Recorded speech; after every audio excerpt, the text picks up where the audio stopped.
I believe I'm between you and lunch maybe, or maybe there's another session after that. I feel bad for them. But hey, everybody, I'm Sarah Khalife. Today I'll be talking about from builds and CI to security testing, all in a single pull request.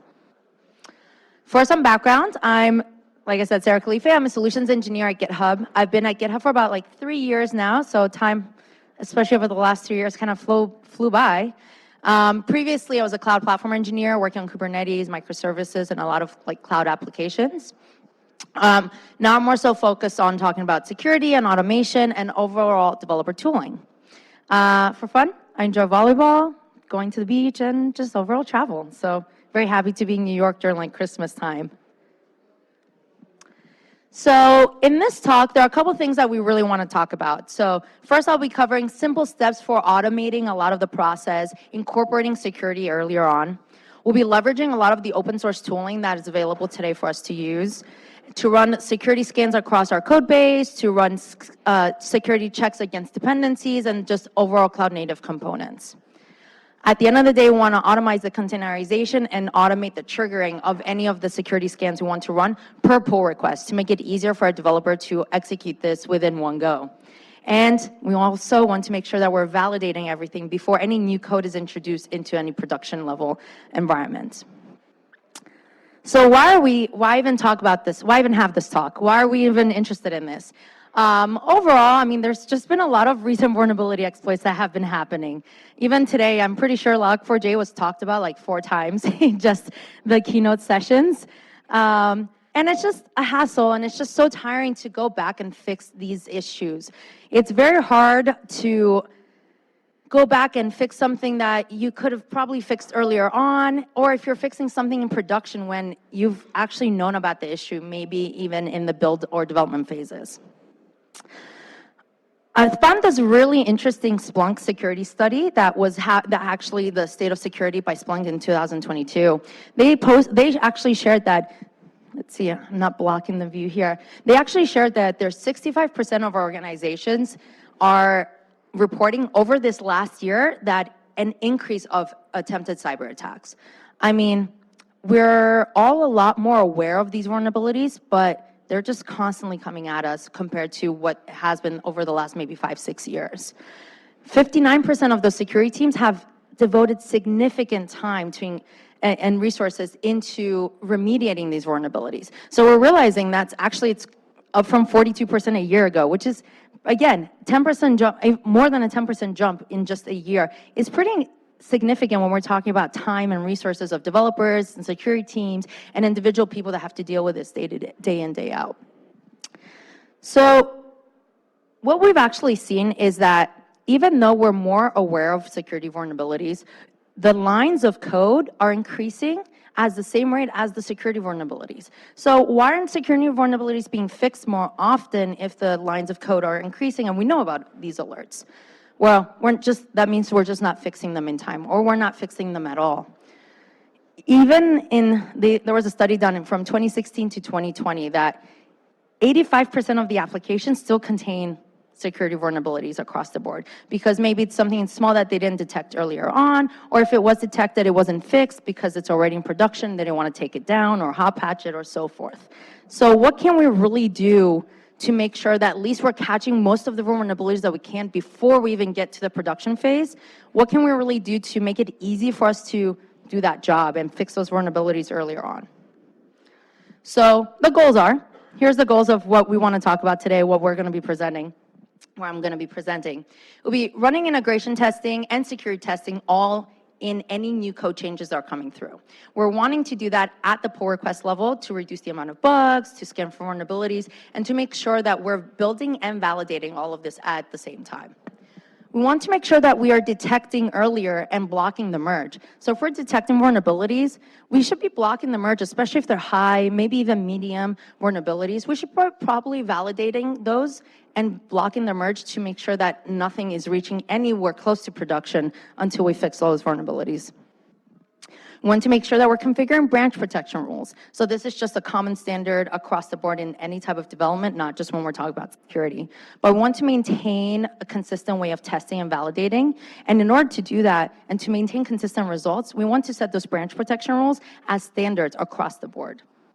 When we're setting those as standards, then it's an expectation already set there. So as a new developer comes in, they already know that they have to do this before they merge anything. Existing developers know that any code that has gone through this process has already done those required tests. So this is setting expectations earlier on.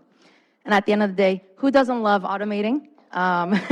Makes it easier, standardize, and again, if it's easy, it's gonna get done. If it's not easy, then it's gonna take some context switching. If you have to go to a different tool, if you have to go through 3 different types of validation somewhere else, you're just never enjoying that process, so you're never really wanting to do that process.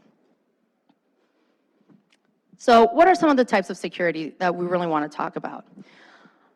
There are many different types of security. So when we talk about security, we kind of have to scope it down to a couple of topics in order for us to achieve that, especially within like a 30-minute mark here. So today we'll be covering a couple different things. We'll be talking about image scanning, so building an image, containerizing that image, scanning it. Dependency checks, so we want to validate any dependencies that are coming in and to make sure that there's no vulnerabilities associated to those dependencies. So if you have an out-of-date dependency, how do we go through and make sure that we're not introducing a new vulnerability?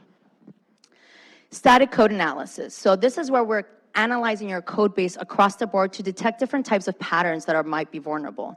So being able to understand what is happening in your code base and being able to see what's happening in your code base and detect that pattern allows us to analyze, hey, this is a vulnerable pattern. We should maybe validate this before going into production.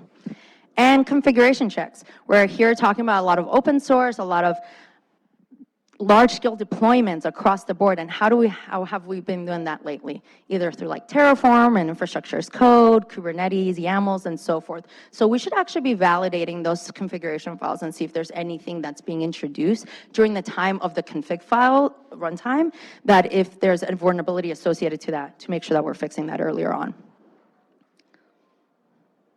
So what's the typical workflow? Dev introduces some code, we build, run our tests, merge our PR, and then we go, hey, development is complete. Let's pass it on to QA or maybe our release teams. And then there's a couple validation checks, integration tests, and so many more other tests that are happening at the time of the QA team. The issue with that, though, sometimes those scans fail. I mean, raise your hand if you already were done with your development, you had a brand new feature, you're ready to deploy, and then you have to fix your code because there's a vulnerability associated that you didn't see it till pre-stage or in stage A and pre-prod. I mean, I 100% have done that, and I was so mad and I was so frustrated because we were literally missing our deadline. And you know, at the end of the day, as a developer, you try to hit those deadlines. You want to hit those sprints. You don't want to have extra work every other sprint just because something wasn't detected earlier on. And again, as a developer, we're not really learning about a lot of these vulnerabilities earlier on in the stage, not only because they're not being scanned earlier on, but because we don't know about them. So a lot of times I know what a SQL injection is. What's a cross-site scripting? Is that specific to an application that's only with, that has like a web interface?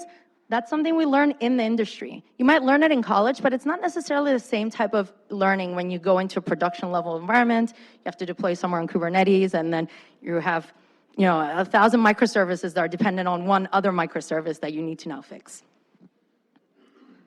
So what can we do to really improve that workflow? We want the dev to introduce some new code changes, build your job, be able to actually test that, but we also want to run some parallel vulnerability scanning at that time. So based on the type of security checks that we talked about earlier, we really want to scan for containers, if there's vulnerabilities associated to them, if there's dependency vulnerabilities associated, if there's static code analysis vulnerabilities associated, or if there's any infrastructure as code vulnerabilities associated. There are different toolings here that I've listed here that are all from the either CNCF or open source or CNCF Foundation, or even from the open source side of things, and things that GitHub also offers for free for open source developers. So at that point, that's when we want to merge the PR once those tests pass, and then we deploy an image to our Kubernetes or wherever, whatever environment you want to. So let's go actually into a live demo here. So first thing I want to do in this demo is actually, let's see, do I want to zoom in a little bit? Let's do that here. That might be a little more visible here. So I want to create a pull request. So I'm a developer adding a new database using some Terraform, and I want to add a new feature here into this pull request and create a pull request for it. So I'm going to put my mic down and type that out.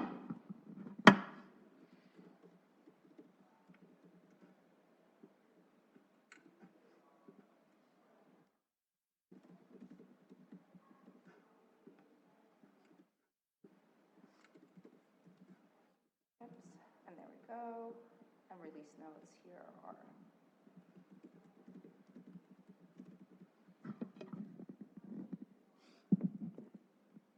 So we're creating a pull request right now. Once a pull request is created, we actually see that we have a bunch of checks that are automatically kicked off. I cannot merge this pull request until all those checks pass, and I have a required reviewer. So I have to have somebody review this pull request until, even if all checks pass, I cannot just automatically merge. It has to also be reviewed by my fellow teammate before we push anything to any production level type of environment. So what we're doing here, while this is getting kicked off, I'm going to actually go talk about all the different steps that I've automatically created. So in this code base here, I'm actually using GitHub Actions. You can use any CI tooling to really, that kind of follows the same type of workflow. So if you want to use Jenkins or Circle CI and so forth, you can still use those tools, and it's just following the same concepts. In this case here, I actually have my build YAML. I'm automatically kicking off a build YAML on the pull request and on every push to the master branch or to any production branch. So in this case, I'm running a make stork and a make container. So I'm building it, and I'm building out the container for it. In the dependency review here, what I'm doing, this workflow is specifically scanning for any new dependencies that are coming in during the pull request. I'm not scanning for all dependencies and overwhelming the developer. I want to scan for only what's coming in new at that time, at that point in time, just to make sure that we're providing the right information at the right time. And not only dependencies, but we're doing the rest of our security scanning. In this case here, I'm using CodeQL, which is a query language developed by the GitHub team that does an analysis of your code base and does a data flow provides a data flow analysis of your code base to see if there's any vulnerable patterns. So I'm kicking off that job here. And in parallel, I'm kicking off TFSec, which does our Terraform or any type of Kubernetes YAML scanning. And then we're kicking off Trivy here. We'll be doing our container scanning across the board, so if there's any vulnerabilities associated to that specific container. So I'm kicking all these off all at one time and making it easier for a developer to really build out a really strong pull request process to make sure that anything going into the main branch or production branches, it's ready to go. You probably don't want to run all these things at all times for all branches. We really want to focus on what do we really need to get into production level. You might want to run some of these earlier on in different branches. Maybe you have like smaller release branches and so forth, but maybe you don't want to require all of them. So what I've actually done, if we go back to the pull request here, is I've actually created a set of required workflows. So while this create insecuredb.tf, which is my new database that I'm adding, while that's being still running, you can see there's 3 out of 8 checks still running here. Let's go into one of the PRs already created. Here, I'm adding support for an ID webhook, an ID check in a webhook. So this allows me to include some new code changes to incorporate a SQL ID associated to any webhook coming in. But we could see here, I'm co-developing with Grant Griffiths here, and he also noticed that there's a SQL injection in associated vulnerability here. So actually, if I go to view the changes that I've introduced, I introduced some new code changes, and within the new code changes, I noticed that I'm actually introducing a vulnerability associated to that specific SQL addition that I'm adding. And I introduced database query from user-controlled sources. All right, who really understood what that means? Database query from user-controlled sources. I had to read it like 3 times for me to really understand. You understood it. That's good, but I don't think everybody understands. I understood it after I understood what I was actually reading, because at the first time I actually did this, I was just kind of using some Stack Overflow code that I found, right? It's not always the case where you understand what's coming through. But what's really nice is that you get the small description, database query built from user-controlled sources. I probably might understand that's a SQL injection. But if I click on show more here, I can actually see a full-blown description and recommendation and examples of what is a good example rather than doing it how I did it. In this case here, it's saying, hey, maybe use another library that already does this for you, so you don't have to reinvent the wheel here. So as a developer, I can go through and understand what's going on. We can also see that there's references associated to it. So we can always diminish the amount of Googling we have to do or go somewhere else to find this information. We can just go through and look through these references. So this is a CodeQL analysis. And what I mentioned earlier is that CodeQL does like a data flow analysis. So it's understanding from the source all the way down to the sink where the vulnerability is being introduced. So the source here, we could see that there's a request body coming in, and the sink here is actually where the request body is being executed. So therefore, this is exactly where it's being exploited. And this is where the exploit is actually being introduced. If I see this, maybe I should do some sanitization at step 1. Maybe I should do some sanitization at step 2. But sometimes there's multiple paths to the same vulnerability. So what can we really do here? Here in this step, there's actually 3 different steps. So as a developer, now I'm understanding that this sink actually has multiple types of paths to be exploited. So there's one source coming in, but there's also another source coming in that could also lead to the same exploit. So maybe I should do my sanitization in step 3 or step 1 to find that common denominator across both environments. So with that in mind, I've done my code analysis, and if I go back into my pull request actually here, I can actually see that my merge is actually blocked because the code security scans were failing.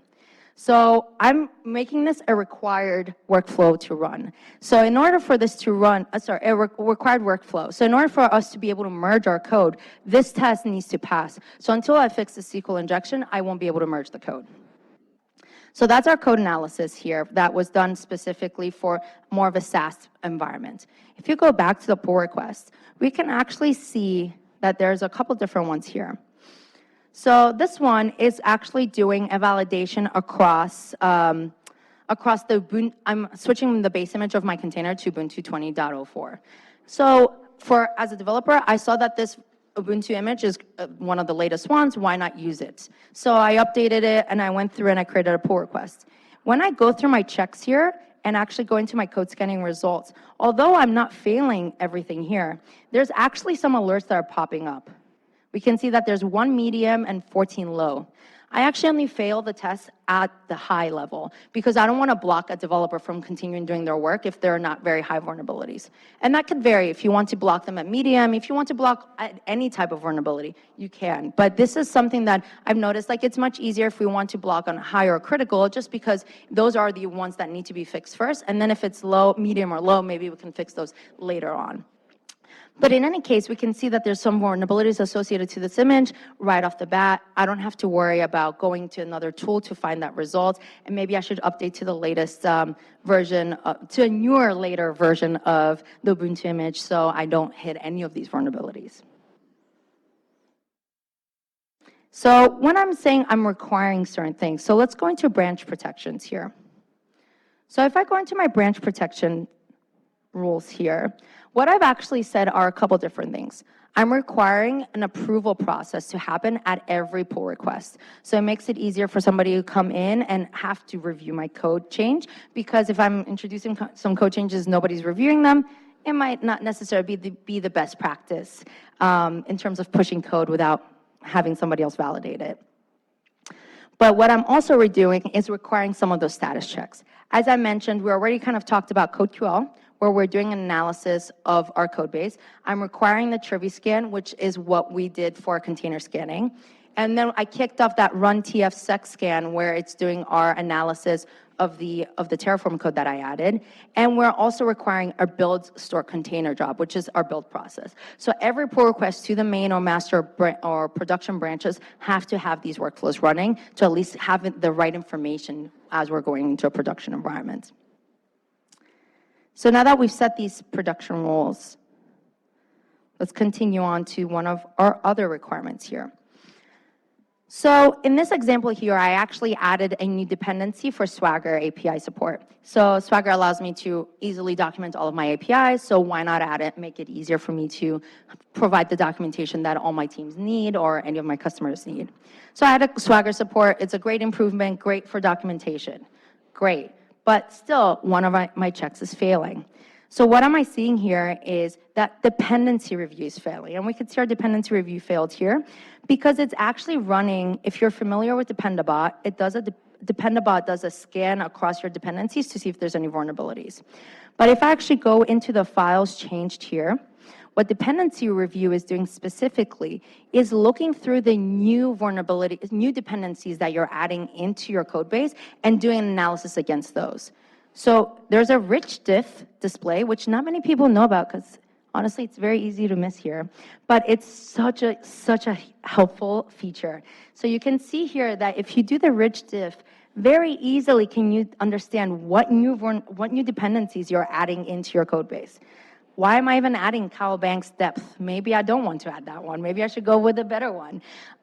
Or knowingly adding Swagger, but at the same time, this version of Swagger is actually a little out of date and vulnerable. So it has a denial of service attack associated to it, and that's a high severity one. So probably should update to patch version 1.2.6. So I make that fix before I even get beyond anything else other than my pull request.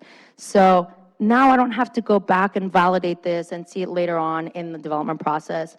I'm able to fix it and just make that quick change. If I want to do it very quickly, I can open up a code space, do it in my IDE, and they're just pushing you commit in. So with all of those done, let's go back to our TF security one. We can see here, actually, a code scanning alert came up right in the comments here. So you can enable one of these capabilities as well. So with code scanning, you're not only able to get the alerts right off the bat, but you're also able to make comments, block the merge, and allow different types of integrations with your tooling to make it easier for a developer to get these alerts all in one place. We can see the code scanning alert here actually through several errors. So probably my insecure database.tf is probably not the best way to do this. And there's already information why it's insecure. There's this SSL should be enforced at this database connection. Probably a good practice to do. Ensuring the database is not publicly accessible, probably a very good practice to do. These are all things that we can also fail on the pull request, or we can allow some certain warnings to go through if you want to, and just fix them later on. But at the end of the day, as a developer, and then if you have a new team member coming in, they will review this and say, hey, maybe fix this before we even go through the rest of the approval process. All right, so now if we've walked through not only the pull request process, but also how to incorporate a lot of the security items within the improved workflow. So we did some container scanning, our dependency scanning, our static code analysis, and our infrastructure code analysis. If I fixed all of those and I merged the PR, we're good to go. Now we can really deploy to our production environment, to our integration environment, and we're a happy camper, right? So what are some of the learnings from this? Providing transparency on the requirements and fixing the vulnerabilities in the PR is just so much easier for us to do the work that we need to anyway earlier on in the process with the right context. I can focus on continuous integration. So this allows me to always automatically kick off my builds. It allows me to automatically kick off my integration tests and my security scans all in one PR. I'm able to get the results even before I merge any of my code, so I don't have to wait to merge, run something else, go into another tool, going back to it, fix it later on, create a GitHub issue or a Jira ticket or a Rally ticket and so forth to go back and fix this vulnerability. We can actually fix it in a couple of minutes. If you're talking about PR, I hope PRs probably take, if not some minutes, maybe 2 days. Some PRs might take weeks, but at the same time, a PR is more of a timed process. Once you fix it in the PR, you are able to merge it. So it makes it such a much faster experience to be able to fix the vulnerability that you're introducing within that PR, and it allows you to, again, scope it down to your build process, make it easier to not have any context switching. At the end of the day, we want to provide transparency. Anything that we do, anything that we're requiring, instead of having to go to Confluence or a wiki page or somewhere else to see what we really require, we should just standardize those. We should make it easier for a developer to understand what is required and make it as a set expectation. So if that is required, then we know it right off the bat with the automated process. At the end of the day, all we really, really all love doing is collaborating. It's easy to do things separately, it's easy to do things in a silo, but if it's easy to also collaborate, it's just much easier process at the end of the day. We also want to maintain that open conversation. So when you create that pull request, you can see Grant in that previous message asked me to fix the SQL injection. If there's a security team member that knows way more than I would, which probably they do, how to fix certain things, they can come in and help comment on that rather than saying, hey, this is required, you need to fix it by yourself. We want to maintain that open conversation. We want to make fixing vulnerabilities more in the right context at the right time, but also easy. And at the end of the day, everything is referred back to it. So you can go back to this issue, you can go back to this pull request, you can go back to the alerts and see what has been done to make that fix. So you can share that knowledge easily with your team. If a new team member comes in and doesn't know how to fix a SQL injection, I can just point them to my old PR and say, hey, check this out, this is what I did. You can see all the commits associated to that branch. And that's all I had for today. Thank you. Open for questions. Any questions?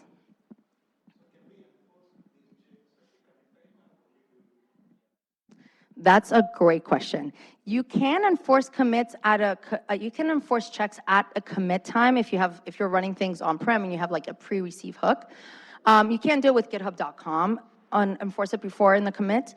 But at the same time, do you want to enforce it at the commits? Because that's if we talk about commits versus PRs, a commit is when a developer is still kind of thinking through the process and pushing things into their kind of mindset of what the feature needs to be.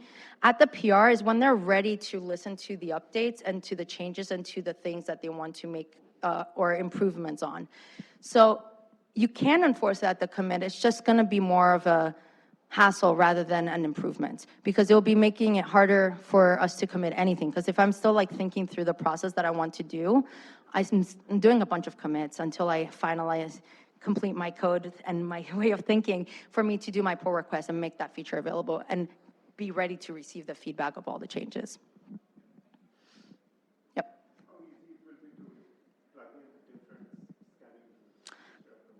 Yeah, great question. Actually, I can just show you how I did it very easily. So you can do this with other CI tooling, but if you are using GitHub Actions, if we actually go into the security tab here, all my results that I have, so what I showed is all in the pull request, but you can see a lot of the results all in your security tab here. The way that you can do that, you can actually see I'm using 3 separate tools here, plus the dependency review tool that I'm including. But if I wanted to work with other tooling, I can just add more scanning tooling. There's an API associated to it, so you can also do this through the API, but it's much easier if you already are using Actions. You can just look through some of the existing tooling that we already collaborate with, because we just work with every vendor that does any type of security scans and that wants to incorporate it in the PR.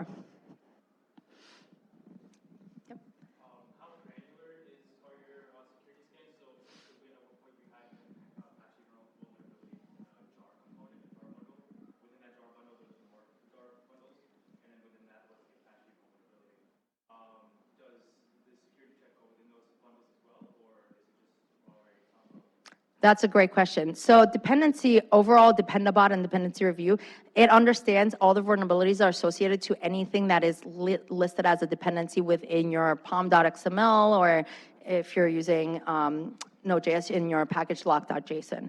But if we actually know, so if we go back to here, we go in our insights, we can go into our Dependabot tab here. So Dependabot will show you all the vulnerabilities to all the dependencies that it's detected. But if you go in the Insights tab, it actually builds out a dependency graph.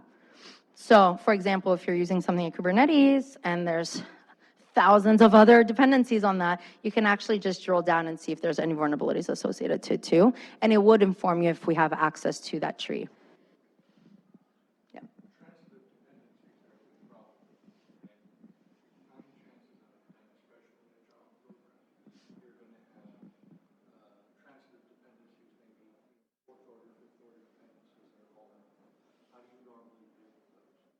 That's a good question.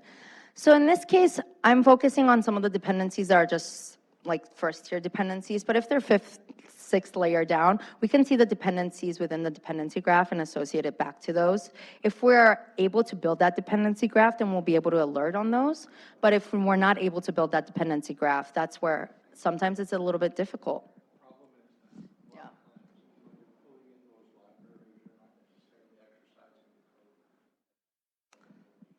Yes.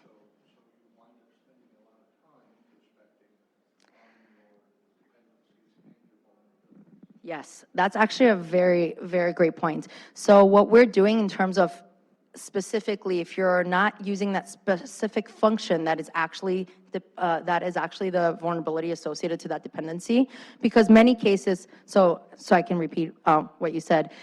If we're using a dependency and we're not necessarily using that specific function that is vulnerable, but even though that dependency is labeled as vulnerable, it doesn't mean that we need to really patch always, or we should probably patch, but we don't need to patch that specific application if that function is not necessarily the one that with the vulnerability. So yes, it does throw a wrench into the commit. So what we are doing, and it's in the supply chain process that our roadmap is kind of thinking through, and our product team is thinking through, is trying to understand, because we can do that data flow analysis with CodeQL, and how we can kind of correlate the information that we can do from the data flow to understand what functions you actually are using from the library. We're not yet. So that's actually what's being worked on currently. So there's a lot of modeling and stuff that's being done internally to figure out what's the best way to handle that. But yeah, that is something that we are working on to make sure that we're contributing that back to the supply chain security from the GitHub's open source side of things. Yeah.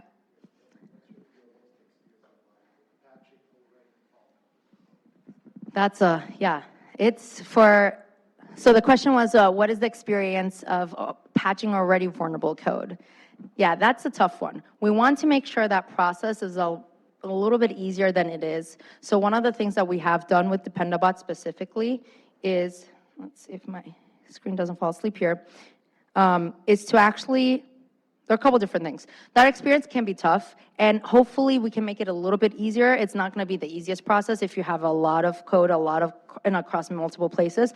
But what we are doing with Dependabot, if your code is sitting on GitHub, we're able to inform you, hey, all of these have vulnerabilities in this specific location. So for example, when Log4j came out, if you had Dependabot running on your systems or across the board in your code bases, we're able to tell you at the top level of all of your repositories that are associated to the organization or to the enterprise to say, hey, this is a vulnerable dependency, and here's all the files that it sits in. So we're able to kind of showcase that at the enterprise level. If you're using something with another feature that you can use, this is all also available for open source, not just for GitHub users, but GitHub enterprise users, but this is all available for open source. But this allows you to automatically create a pull request with Dependabot. So Dependabot not only scans for vulnerabilities, but it also will try to create a pull request to update that version of the vulnerability. So in this example here, you could see that we're using the Azure Go Auto Rest version, and we're on version 11.13, and we need to jump up to 11.28 to make sure that we're not hitting that vulnerability. So Dependabot actually created that pull request for us. It gives us a lot of the release notes associated to it, which isn't that many, but it creates that pull request automatically, and it makes it easier for us to just keep our jobs running. And we can actually see here, actually it's a very good example.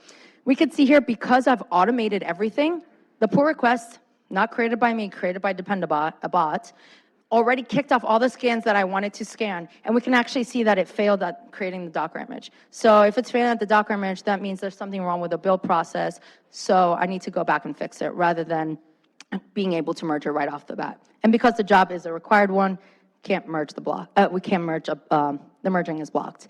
So this allows us, again, going back to making it a little bit easier. It's not the easiest process, but if you have an automated process that just kicks off your build jobs, kicks off your automation scans, and allows you just to create, if a bot already does the job for creating the pull request for that version update, it'll automatically also run all your tests. You can have that answer right off the bat that you probably shouldn't merge it because it's already failing that stork check. Awesome. I think we're at time. We're way past time. Thanks, everybody. Great questions. Thank you so much.